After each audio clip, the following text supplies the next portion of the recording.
Chapter 21 की starting Sirohi और audio से होती है। असल में सिराही उसके पास अपनी पढ़ाई कंप्लीट करने आई थी, जहां ओडियो पढ़ाई के बीच में योना को याद करता है। उसने परफॉर्मेंस के बाद वैसा फेस क्यों बनाया था, ये सोच के वो परेशान था और ये भी सोचता है कि उसे याई और असाई भी पसंद करती है। उसका परेशान चेहरा देख सिराही पूछती है, तुम ठीक तो हो ना ओडियो? वो बोलता है हाँ। तभी वहाँ साई आ जाती है, जो सिराही के आने से खुश थी। अचानक वो टेबल के कारण गिरने वाली थी, पर ओडियो उसे बचा लेता है। जहाँ सिराही असाई का फेस देख कुछ नोटिस करती है और बोलती है, सुनो ओडियो, मुझे बाथरूम जाना है। ये सुन वहाँ याई आती है और बोलती है, आओ मैं ले चलती हूँ। अब जाते हुए याई बोलती है, सिराही तुम्हारे पास ओडियो के बचपन के फोटो है ना?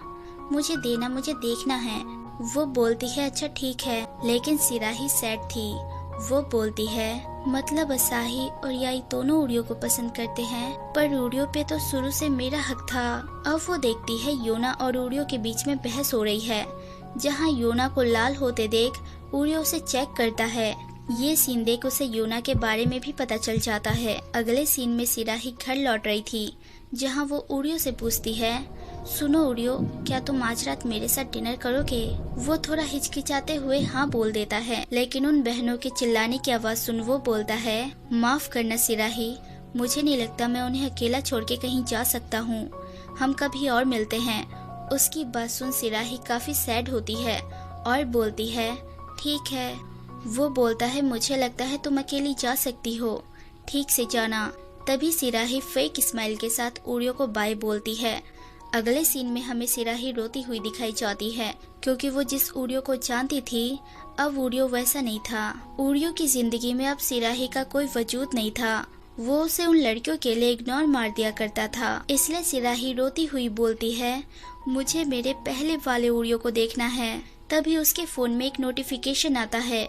उसे ओपन करते ही सिराही की आंखें बड़ी हो जाती है। यहाँ हमें वो चारों दिखाई जाते हैं, जो एक मैजिकल मंदिर की बात कर रहे थे, जिसका नाम कूड़ागामी मंदिर था।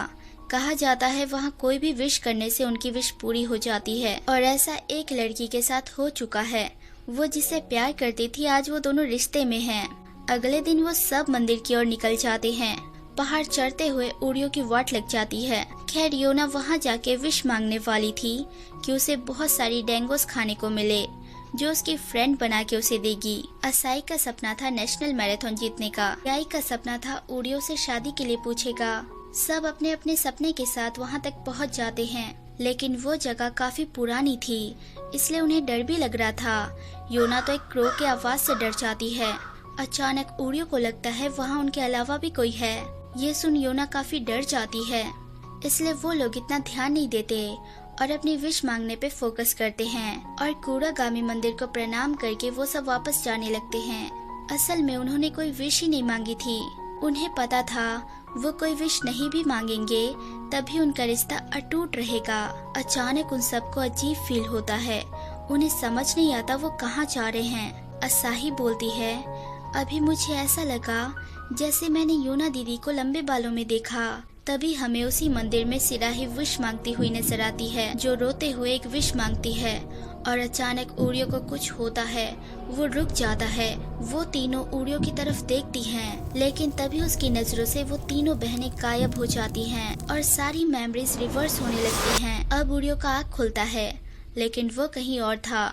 वहीं उसे सिराही दिखती है, जो नहाने आई थी। उसे वहाँ देख वो नर्वस हो जाता है, लेकिन सिराही उसे बोलती है, ओडियो आ जाओ हम साथ में नहाते हैं, जिस पे वो काफी घबरा जाता है और वहाँ से भाग जाता है।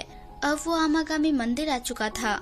उसे वो तीनों मिलती है, जिसे वो बोलता है, सॉरी कल क्या हुआ मुझे कुछ याद नहीं। लेकिन तभी वो तीनों ओडियो को पहचानने से मना कर देती है और बोलती है, आखिर तुम हो कौन और हमारे घर में कैसे घुसे जा रहे हो? ये सुन ओडियो शॉक हो जाता है और बोलता है, तुम तीनों मजाक कर रही हो क्या? पर वो तीनों ओडियो से काफी डरी हुई थी। वो बोलती है, हमें पुलिस को बुलाना चाहिए। ओडियो काफी कोशिश करता है उन्हें सब याद दिलाने की, लेकिन वो हर चीज से इनकार कर देती है। योना ओडियो को वहाँ से भगा देती है और बोलती है, दोबारा यहाँ आए तो चटनी बना दूंगी। उनकी कड़वी बातें सुन उड़ियो वापस सिराही के पास आ जाता है, जहां वो सदमे में था। सिराही उसे ऐसे देख उसकी पप्पी ले लेती है। सिराही की ऐसी हरकतें देख उड़ियो शॉक होता है। वो बोलती है, माफ करना, मैं बस तुम्हें परेशान देख के चीयर अप कर रही थी। क्या तुम्हें कोई परेशानी है? मुझे बोल सकते हो, आखिर मैं तुम्हारी गर्लफ्रेंड हूँ। So hey everyone, thanks for watching. अगर मेरी वीडियोस जरा सी भी अच्छी लगे तो लाइक शेयर सब्सक्राइब कर देना और बेल आइकन जरूर दबा देना ताकि आप तक नोटिफिकेशन आती रहे। Take care, bye.